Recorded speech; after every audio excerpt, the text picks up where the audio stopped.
Magandang araw po, welcome po sa aking channel, Nov9 TV. Patalasasan po, meron po ba kayong mga properties na napapabayaan or non-performing assets? Plan nyo ibenta, pero wala kayong oras pagbenta nito.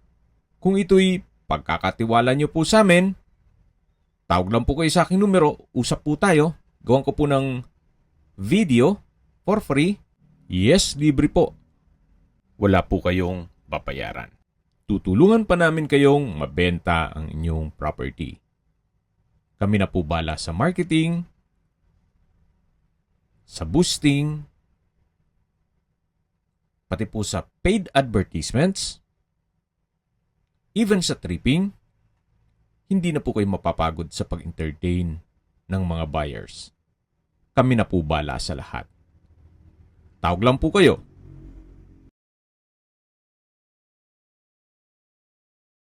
Nandito po tayo ngayon sa Tagaytay kung saan meron po tayong bagong video presentation. Isang modern design house and lot na meron pong swimming pool at guest house. May total lot area po ito na 625 square meters at corner lot. May floor area po ito na 800 square meters more or less. Nasa loob po ito ng isang guarded subdivision at mataas na lugar. Ang estimated elevation above sea level ay 1,500 feet. Bali po dalawang bahayan na kada isang bahay ay meron pong 3 kwarto. Meron din pong swimming pool at nakabakod na po buong property. Sa mga familiar po dito sa property na to, opo, na-vlog na natin to. Update lang po, available pa at nag-markdown price na po si owner. Mamaya po sa dulong parte ng video, pag-usapan natin ang presyo nito at distance, location, and travel time. Nandito po tayo sa poolside at tunghayan nyo po itong napagandang disenyo ng main house kung saan ito'y naka-glass walls and windows. At dito naman po sa malapit sa akin, ito po yung guest house. Ito po yung hagdan na papunta dito sa hallway at mula po dito matatanaw nyo naman yung main entrance. Ito pong guest house ay may glass walls and windows din po yan. At mamaya po ikutan po natin yan. Check po natin itong main house. Yan po yung main door. At pasok po tayo. Welcome po dito sa bahay ni Sir. Kung saan ito na po yung living area o salas. Yan po yung glass walls and window. Kumpleto na rin po ang furnishings. May split type aircon. Dito naman po yung dining area. High ceiling. Then sa dulo po ay may flute type wall panels. Meron na rin pong dining set. At ito naman po yung formal kitchen, may pendant lamp, then island, kitchen countertop, at meron din pong powder room dito sa dulo. May hand wash basin at water closet with bidet. Yan po ulit yung formal kitchen. At dito po yung living area. Ito naman po yung hallway papunta sa mga kwarto. Ito po yung first bedroom. Malaki naman po ang espasyo nito. May bed frame and mattress. May customized glass windows with curtain. Naka-ceiling cove design. At may split type aircon.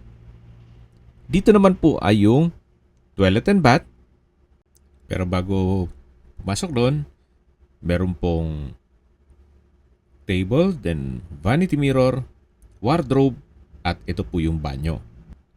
May wall-mounted hand wash basin, water closet, at shower enclosure. Yan po yung wardrobe from floor to ceiling at may wall-mounted na table. Ito po yung master bedroom. Napakaganda po ng disenyo nitong glass wall and window. At meron pong bedside table at lampshade. Yan po yung split type aircon At lalabas na po tayo.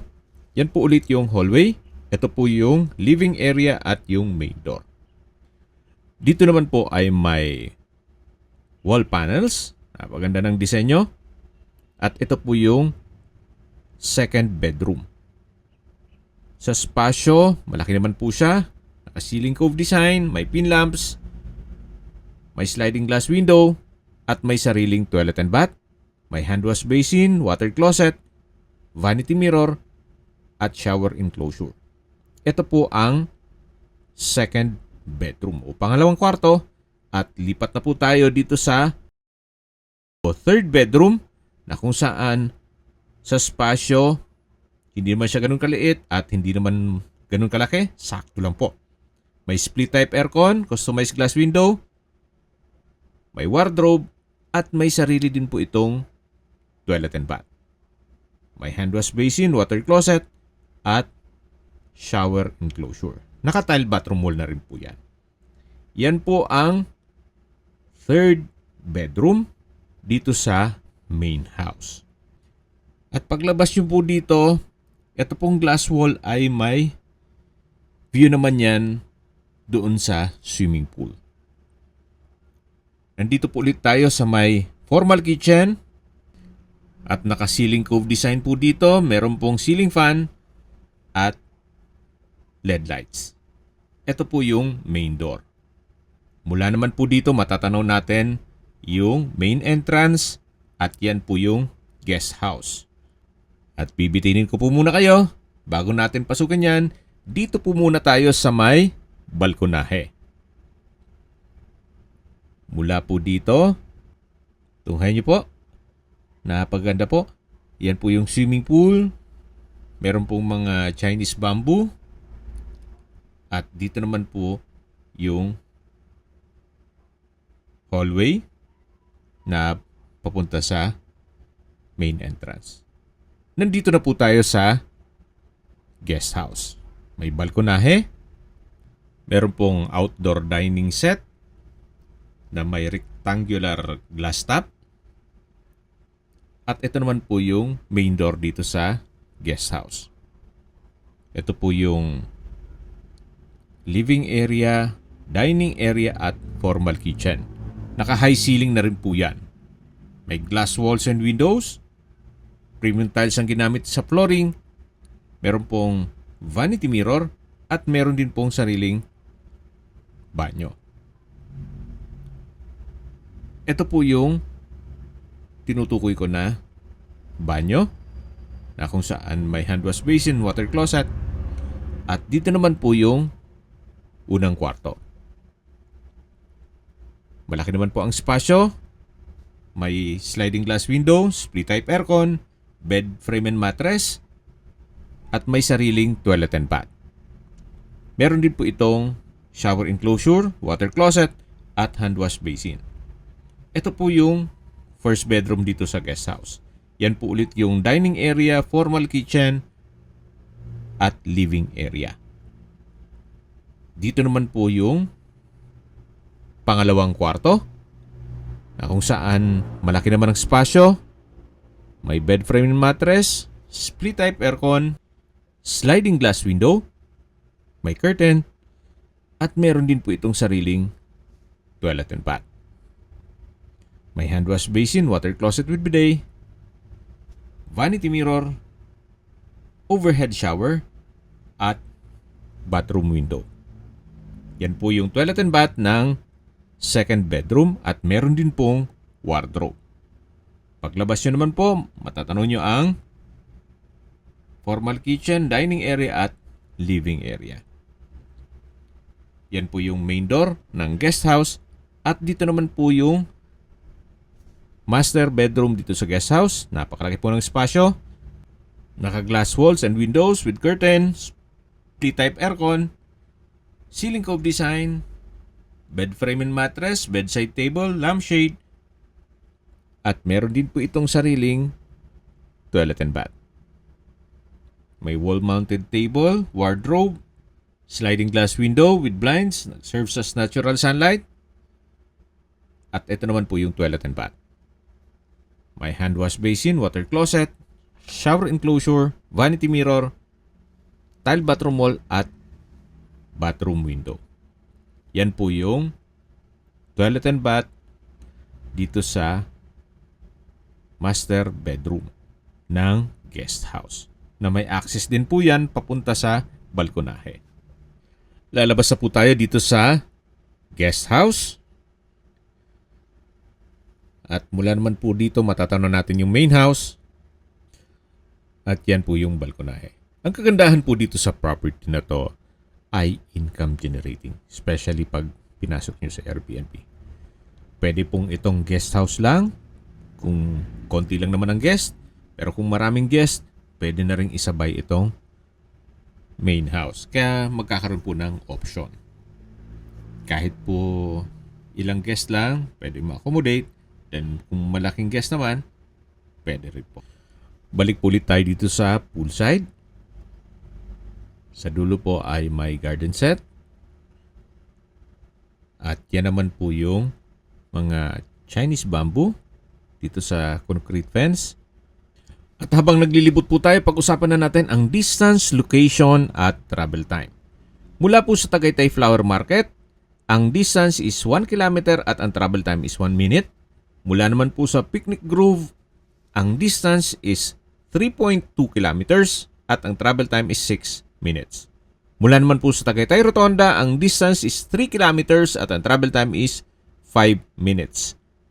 Kompleto na po doon kaya ng public market, groceries, convenience store, remittance center, banks, schools, church at hospital. Yan po yung lagi kong binabanggit sa inyo na dapat nyo i-consider sa paghanap ng property ay yung meron pong malapit na hospital. Hindi ko naman po sinasabing sakitin kayo, yan naman po for emergency purpose lang naman. Ito na po yung open parking sa kabilang side ng property at dito naman po yung main entrance na tinutukoy ko. Kung dito po tayo dadaan, yan po yung pedestrian gate at ito naman po yung main entrance na kung saan yan po yung hallway papunta sa guest house at main house. At sa dulo po yung swimming pool. Balik po ulit tayo sa distance, location at travel time. Mula naman po sa Manila o sa airport, ang distance is 53.9 kilometers at ang travel time is 1 hour and 10 minutes. Nandito po tayo sa lower part ng main house at dyan po nakatira si caretaker. Doon naman po ang covered garage. At dito po sa corner side ng property ay naka-landscape na rin po siya. Yan naman po yung pangalawang gate. At ito po yung glass window ng master bedroom dito sa main house. Dito po sa baba ay meron din pong kwarto. Pero dyan po ngayon nakatira ang caretaker. Kompleto rin. May kwarto, may banyo, may kusina. At yan naman po yung open parking. Kung saan dyan tayo nag-start ng video. Okay, sa mga familiar po dito sa property, opo, ang dating asking price natin dito, nakailang markdown price na po tayo. From 40 something, nag-38, 36 din. Ngayon ay 32.8 million pesos. Kung may mga katanungan po kayo, tawag lang po kayo sa aking numero. At sa mga kababayan naman natin na sa ibang bansa, meron po akong WhatsApp, Viber, Telegram, at Signal. Same number lang po, 0917-316-3399. Sa mga nagtatanong naman po ng aming Facebook, meron po aming Facebook page na Nov9TV at Facebook Real Video. Meron din pong TikTok at Instagram. May ibang YouTube channel po kami, the Nov9TV channel, Nov9TV Listings, Nov9TV On The Spot, Nov9TV Updates, at Nov9TV House Rental. Sana po naibigyan nyo ang video presentation. Paki-like and subscribe na lang po sa aking channel para ma-update din po kayo sa aking future listings. Kung sakali po hanap nyo yung mas malaking sukat ng lupa, meron din po kami ibang listings na pwede nyong pagpilian. Huwag po kayong mag-atubiling tumawag sa amin Then, let us know your budget para malaman namin kung anong property pwede naming ilong sa inyo. Sa lahat pong viewers, subscriber at nagtiwala po sa amin, salamat po sa suporta. Ingat po kayo lagi at yung pamilya. Maraming salamat po.